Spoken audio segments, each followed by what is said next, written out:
انہوں نے کہا ہے، میں اس کا خلاصہ بیان کر دیتا ہوں جو انہوں نے سوال بھیجا ہے۔ انہوں نے کہا ہے کہ میرے شوہر نے he cheated on me for last 2 years, کہ وہ میرے 2 سال سے میرے ساتھ خیانت کر رہے ہیں، یعنی دوسرے الفاظ میں ان کے کسی اور خاتون کے ساتھ تعلقات ہیں، اور میں برداشت کرتی رہی، اور وہ بیمار ہو گئے بہت، اور ہسپتال میں یعنی اتنی سیریسنس ہو گئی ان کی بیماری کی کہ ان کو ہسپتال میں ایڈمٹ ہونا پڑا، اور میں نے ان کی تیمارداری کی، ان کا میں نے خیال کیا، لیکن جب جیسے وہ ٹھیک ہوئے تو دوبارہ سے انہوں نے وہی حرکتیں شروع کر دیں۔ میں کیا کروں؟ ایسے سوالات سن کے پڑھ کر یقین جانے دلی تکلیف ہوتی ہے اور رونے کا مقام ہے۔ میں ویسے ہی سارے مردوں سے بات کرتا ہوں جو غیرت مند مرد ہیں، تھوڑی دیر کے لیے، ایک لمحے کے لیے آپ ایزیوم کریں آپ کی بیوی جو ہے وہ کسی اور مرد کے ساتھ تعلقات قائم کر لے۔ کیا کسی بھی مرد کی غیرت یہ برداشت کر پائے گی کہ اس کی بیوی کسی اور مرد کے ساتھ تعلقات قائم کیے ہوئے ہیں، اس نے جسمانی تعلقات قائم کیے ہوئے ہیں، اس کے فزیکل ریلیشنز ہیں؟ بحیثیت مرد میں تو یہ برداشت نہیں کر سکتا ہوں، اور شاید کوئی مرد نہیں برداشت کر سکتا جس کے اندر ذرہ برابر بھی غیرت ہوتی ہے۔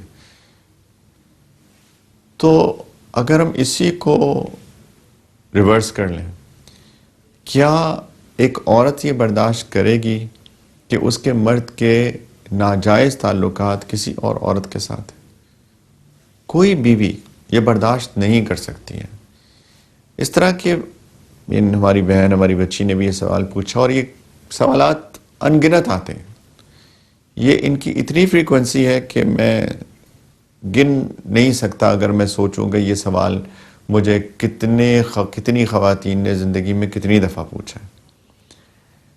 تو ان کے دل پہ کیا گزرتی ہے، تو ہم تھوڑی دیر کے لیے سوچے تو صحیح، یعنی ہم اتنے ڈس لوئل ہیں، اور خاص طور پہ اگر ہم مسلمان ہیں، یہ کیسا اسلام ہے ہمارا، یہ کیسی سنتوں کی اتباع ہے کہ نبی کریم صلی اللہ علیہ وسلم سے لوئلٹی سیکھیں، ہم ان سے ہم وفا سیکھیں۔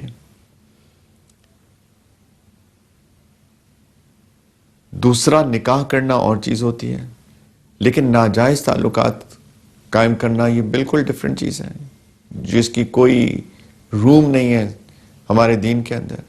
اور جیسے میں نے کہا کہ آپ کسی خاتون کے جذبات سے کھیل رہے ہیں، گناہ کما رہے ہیں۔ آفرین ہے ان خاتون کے اوپر کہ انہوں نے یہ کہا کہ میرا شوہر، ان کو پتہ ہے 2 سال سے وہ ناجائز تعلقات خواتین کے ساتھ کیے ہوئے ہیں، اور بیمار ہو گیا، اور ان خاتون نے ان کی اسٹل تیمارداری کی، ان کا خیال رکھا، ان کی کیئر کی۔ اس کے لیے تو بہت بڑا دل چاہیے، اور مبارکباد کے لائق ہے یہ خاتون کہ انہوں نے اتنا بڑا دل کر کے اپنے ایسے شوہر جو ڈس لوئل ہے اس کا خیال کیا، اور صرف اللہ کی خاطر ہی کیا کر سکتا ہے انسان، ورنہ دنیا میں انسان کیسے کر سکتا ہے؟ ایک بندہ جس کو پتہ چل جائے کہ وہ اس طرح کی حرکتیں کر رہا ہے، میرے ساتھ ڈس لوئل ہے، اسٹل آپ اس کی کیئر کریں، تو بہت نیڈس اے بگ ہارٹ، اور اللہ کے لیے آخرت کمانے کے لیے انسان کر سکتا ہے۔ لیکن یہ جو صاحب ہیں، جب یہ اتنے بیمار ہوئے، یہ اللہ کی طرف سے وارننگ تھی۔ دیکھیں کوئی بھی بیماری ہوتی ہے نا، ایز لٹل ایز فلو، یہ اللہ تعالیٰ کی طرف سے وارننگ ہوتی ہے۔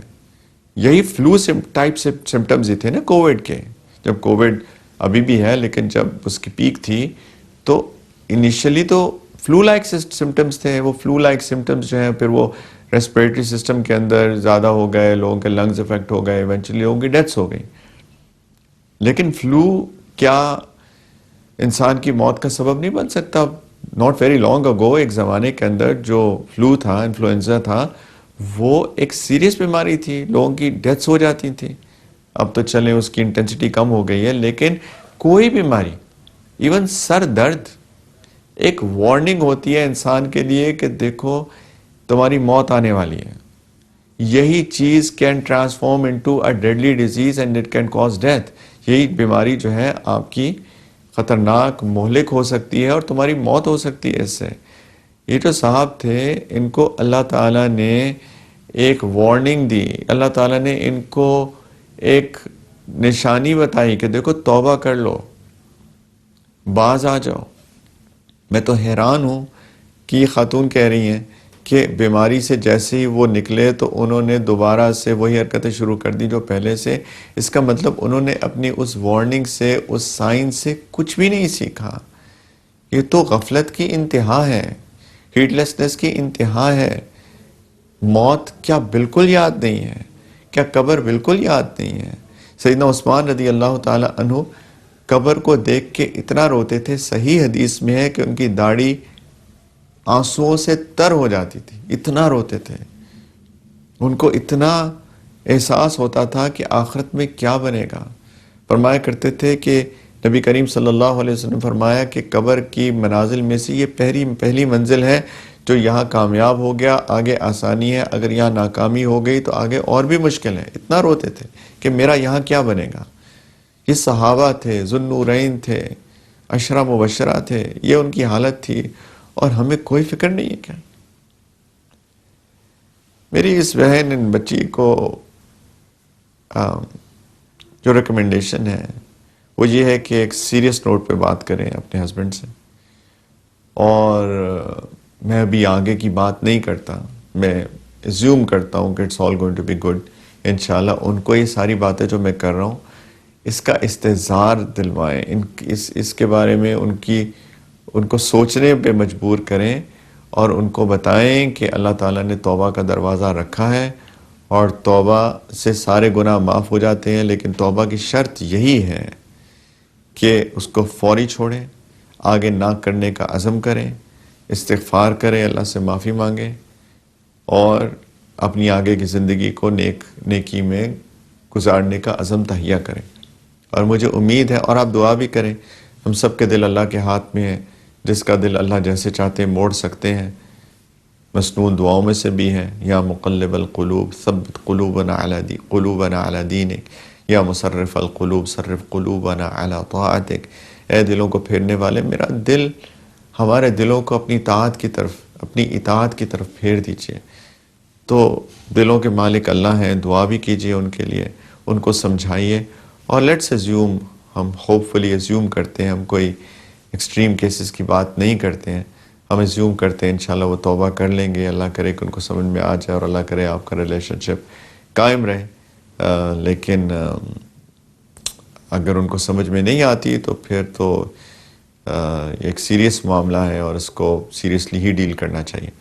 لیکن let's take it step by step, ہم آگے نہیں جاتے، لیکن پلیز، یہ میں سارے مردوں سے بات کر رہا ہوں، پلیز اس چیز کو سمجھیں، اس چیز کو سوچیں، ایک انسان کی اس کی احساسات کا خیال کریں، اس کی کیفیات کے بارے میں سوچیں، لیکن اس سے بھی بڑھ کر اپنی آخرت کو، اپنی موت کو، اپنی قبر کو ہم سارے لوگ یاد کریں، یاد رکھیں، اور یہ یاد کریں کہ موت کا فرشتہ آئے گا، ہمارے اعمال کے مطابق آئے گا، رحمت کا یا عذاب کا۔ قبر بڑی سخت جگہ ہو سکتی ہے، یا جنت کے باغوں میں سے باغ، یا جہنم کے گڑھوں میں سے ایک گڑھا، معاذ اللہ۔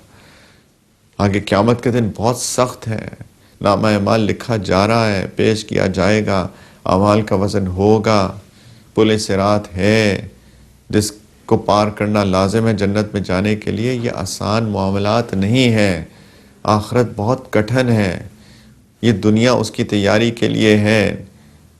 ایمان اور نیک اعمال انسان کو جنت میں لے کے جائیں گے، ایمان نہ ہو یا پھر برے اعمال ہو تو یہ انسان کو جنت سے محرومی کا سبب بن سکتے ہیں، معاذ اللہ۔